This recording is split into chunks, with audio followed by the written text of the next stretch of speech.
It seems to me that this is too quick a rush in many kinds of ways. And while economists at one level are very dedicated to really hard data, it's really quite amazing how at certain crucial points in their arguments, a certain kind of self-experience takes the place of hard data. So he knows that if you begin to aspire towards becoming Madonna or Bill Gates, then disaster lies that way. And I'll actually try to show that, in fact, it's not only the social structure, that there is some, common sense, there is something good to be said in terms of thinking about aspirations in relationship to social structure, but our aspirations are not completely defined by social structure. And I think that what's at heart of this is first the question of whether aspiration is totally bound to social position. How do we establish with what objects in the world can I establish intimacy? And by this what I mean is that intimacy is established not only with those with whom I am in face-to-face relations, but with mythological creatures who might be in my world, in the neighborhoods that I work in.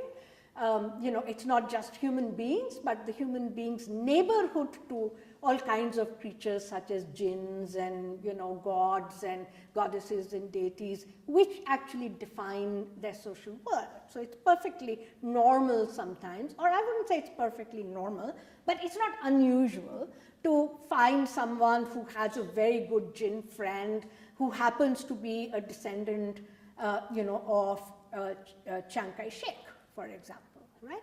So what role does this kind of imagination play in the lives of people? And I wouldn't rule out the fact that intimacy is established with creatures who we cannot anticipate before we have actually examined what kinds of intimacies are thrown up in what kinds of worlds. So the larger question is, how are one's social worlds made? And here, I'm actually very interested in the relationship between the human and the non-human, whether that is the relationship one has with objects, with televisions and with cell phones and with other objects that make up one's world, or with non-human forms of being, such as gods and deities and imaginary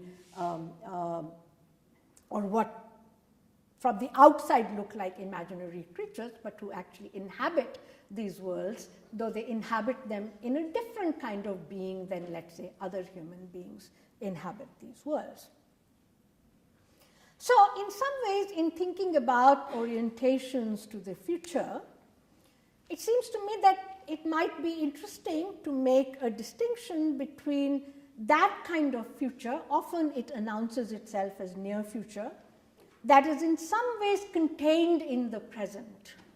In Wittgenstein's famous formulation to say something like, the sky looks threatening, is actually a statement both about the present and the future, which is contained in the present. And I'm very interested in the questions of what kind of future is contained in the present. But the future is also an anticipation of contingencies. That is, I want to present the idea that for the poor, it's not as if the world is entirely predictable. So on the one hand, you have in some ways what one might call calculations, and I will try to show what the role of these calculations might be in the lives of the poor. But on the other hand, you have a gambler's faith, that maybe something will come my way which will allow me to escape this world completely. And what's the kind of relationship in the formation of subjectivities between these careful calculations about how do I put food on the table today evening, given the fact that I live on less than $2 a day, versus the kind of gambler's faith. I look around for what kind of opportunities might suddenly become available. I mean, for those of you who might have loved or hated Slumdog Millionaire, what is very interesting to me is that although I do not know of a single person in whose life all those events could have been combined, I know several people in whose lives one such event might have actually occurred.